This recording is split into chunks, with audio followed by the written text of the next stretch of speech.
The chicken, the 10th zodiac, giver of eggs and feathers, giver of tenders and nuggets.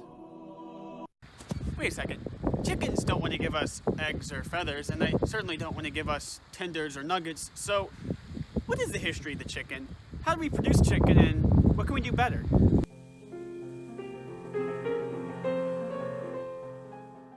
Okay, but before we begin, it's disclaimer time. So first off, I'm not an expert in any of these chickeny things, so please take what I say and go research it on your own. I learned a lot doing this, but I'm only human, so maybe I'm wrong on something. So if anything sounds weird or just sounds wrong, please go look it up on your own and maybe you'll find out a thing or two. I certainly did.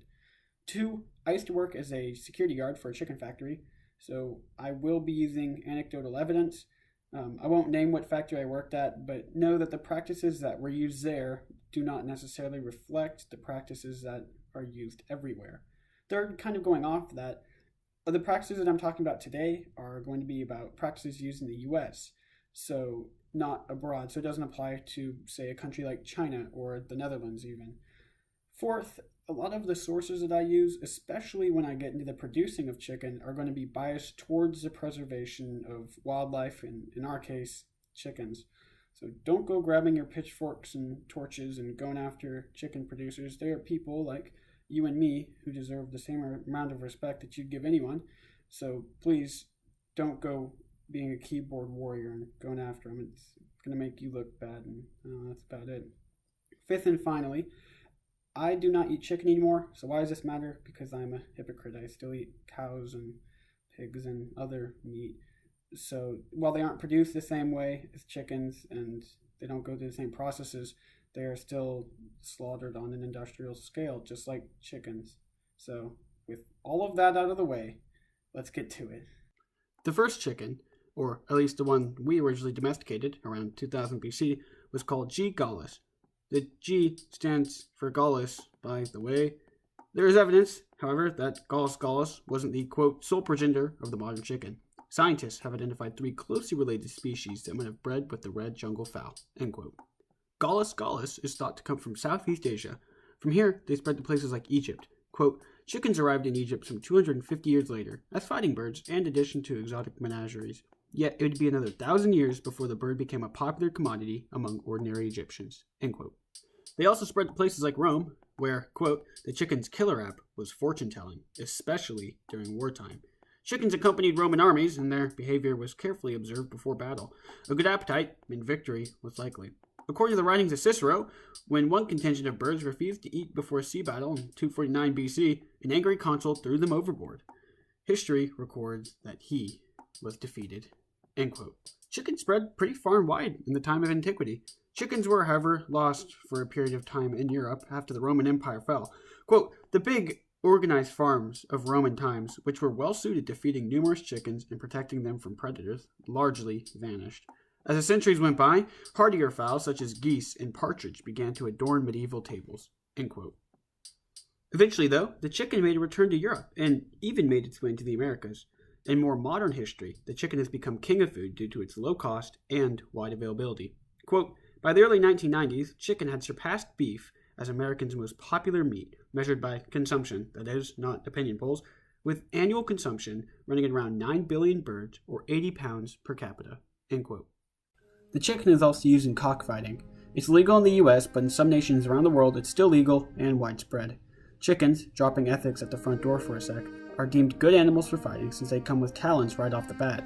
People put razors and other weapons on chickens that further enhance their deadliness.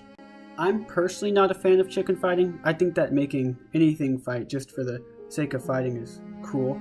In fact, I didn't even want to add this bit on chicken fighting, but I thought it was necessary, as it's a big part of the chicken's history, and even a main reason for why it spread into places such as Egypt. Overall, though, the chicken's had a storied history from its humble beginnings in Southeast Asia to the global bird that it is today.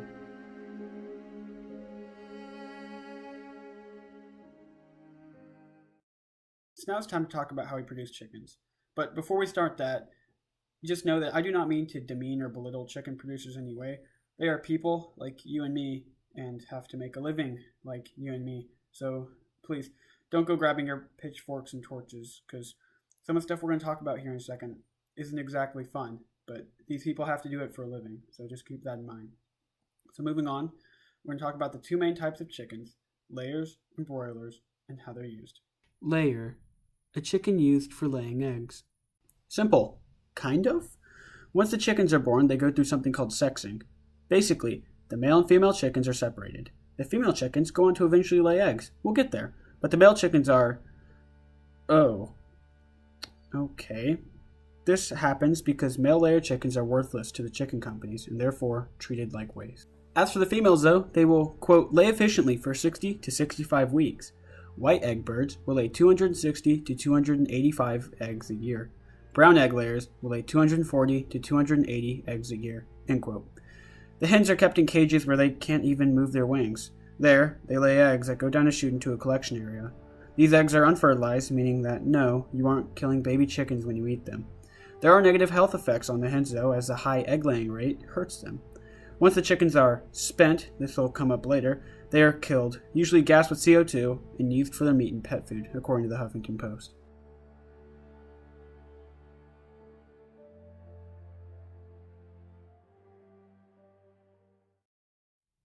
I think that the way we treat chickens while they're laying eggs is horrendous. After a prolonged period of egg laying, the chickens start to develop medical problems. For starters, their eggs start to turn out all wibbly and deformed, and the chickens themselves start to deteriorate.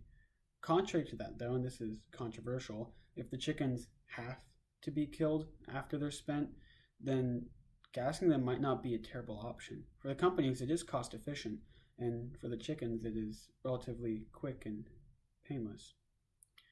So if that wasn't enough, it's time for us to talk about broilers. Broiler, a chicken used for being eaten. These chickens are meant to grow fast and be bigger than normal. They come from breeder chickens. Little side note here. Quote, the breeder hens live for about 45 weeks, after which they are no longer considered productive. These spent, there it is again, hens are slaughtered and their meat is usually used for pet food or bought by food companies that use cooked, diced meat, such as in soups. End quote. Breeder chickens are usually lumped in with layer chickens. Anyways, after the fertilized chicken eggs are laid, they are taken into incubation, where they'll hatch in around 20 days. Once incubation is over, they are taken and grown out in large houses that sometimes house around 20,000 chickens. Quote, the birds are not caged, and typically they are provided with approximately 0.8 square feet per bird. End quote. When they are done growing and ready to be killed, the chickens are collected and put into cages. At the slaughterhouse, the chickens are hung by their feet, stunned by using electricity run through salt water, and then have their necks slit open. Usually there's people on standby, so if something goes wrong in the automated process, they can finish the job. The chickens are defeathered and then eviscerated. The carcasses are cleaned and then chilled. And lastly, they're inspected by the USDA, at least here in the United States.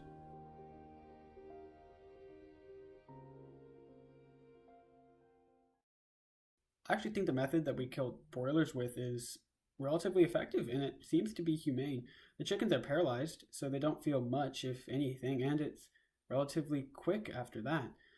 My problem is with the industrialized genocide of these chickens. Now, again, as I said that, don't go grabbing your pitchforks and mob gear to go after them chicken producers. They are people, and they have to do this for a living. Somebody has to do it, right? So moving on, we're going to talk about what we can do better in regards to chickens and some numbers to show what we do right now.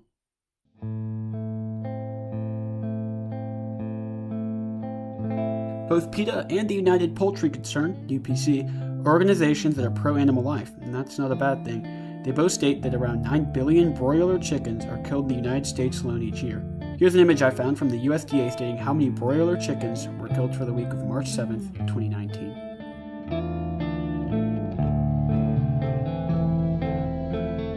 Did you catch that just a second ago, though? That sneaky little number, the 9-1? What was it again?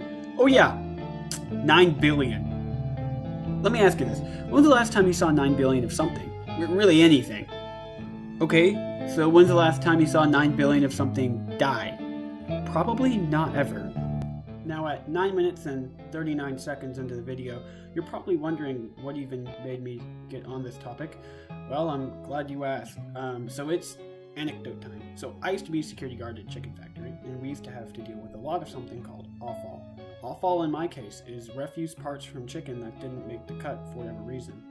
Now, at the facility I worked at, they just kept it out in just giant vats, either sitting in a trailer just baking or sitting outside and just baking under the sun. So maybe I'm too sentimental or something, but I really got to thinking, like, how can we treat something that was once living like garbage? Now look, don't get me wrong, I know chicken is good, right? Chicken is healthy, it's cheap, eggs are healthy, and they're cheap. My question is, do we really need to kill 9 billion chickens each year in order to get the benefits of chicken? Well, for the time being, yes we do. In order to meet demands, it needs to be done on an industrial scale. While it does seem brutal, it is efficient. There are, however, 2 ways where I think we can improve the quality of life right now for the chickens. First, more space for the same amount of chickens. Broilers being limited to 0.8 square feet of space is a travesty. Layers being stuck in cages where they can't even lift their wings is a disgrace. If we're going to kill 9 billion chickens per year, the least we can do is give them more space. Second, cleaner conditions. I think that this would be a side benefit of more space, but if more space isn't an option, then I think this is the route we take. Having cleaner space isn't for our sake, though. The Food Regulatory Services make sure that the chickens are up to standard. No, this is for the chicken's state of mind and general health. Again, not a chicken expert, but I'd imagine being in a cramped, dirty warehouse for your entire life would have to be pretty mentally stressing. The least we could do is make sure that it's as clean as can be.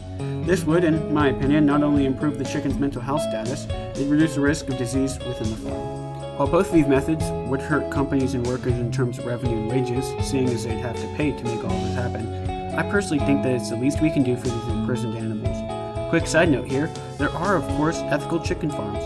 These ones are usually free range and provide a lot of room and space for the chickens. The main problem with these farms, however, is that there's no way they could ever meet demand. So, while I support these farms for being ethical, there's just no way they could ever meet demand. There becomes a point where there's just too many chickens, and instead of being able to care for all your chickens equally well, they just become a statistic. That's why there aren't a lot of good, personalized options for the chickens. When we go through 9 billion chickens per year, there's just no way we can make sure each and every individual chicken can be living the best life possible. But that doesn't mean we just throw in the towel and call it quits. Even seemingly small things like increasing living space while retaining the same amount of chickens or overall cleanliness can improve quality of life greatly for our feathered friends. So what about the future? Where do we go from here? Personally, I'm a huge proponent of lab-grown foods. It cuts down on environmental costs. Quote, it's estimated raising livestock for meat, eggs, and milk generates 14.5% of global greenhouse emissions. End quote. With climate change being the crisis that it is, cutting down on greenhouse gas emissions could really benefit humanity down the road. Just as a company in the lab-grown meat business, and they used feather cells from a chicken to make a chicken nugget. Just claims that the chicken whose feather they used, named Ian, is, quote, kicking back at a sanctuary in Northern California not far from the lab, end quote. A reporter that tried the nugget said that, quote, the skin was crisp and the meat flavorsome, although its internal texture was slightly softer than you'd expect from a nugget at, say, McDonald's or KFC, end quote. Lab-grown food sadly isn't widely available. According to Memphis Meats, quote, it costs under $9,000 to make 1 pound of the meat. Memphis Meats expects price should come down in the next several years and let them offer their products publicly in 2021, end quote. So, while it's not an option yet, I think that one day it'll be the only way we eat chicken and other meats. Now, this is just speculation, but I think future generations are going to look back at the way we produce meat-based foods now and be horrified. So you're probably wondering, what can I do now in the present, where it matters? Well, not much, sadly. You could go vegan, but that's a life-altering decision, and it's hard. A recommendation I heard from a YouTube video called Kurzgesagt would be to take less meat per week in your meals. Well, that's hard too, because meat is good and chicken is fantastic. So where does that leave us? Well, next time you eat chicken, maybe you can remember the chicken that you're eating, and in your head you can play a little Requiem for chickens.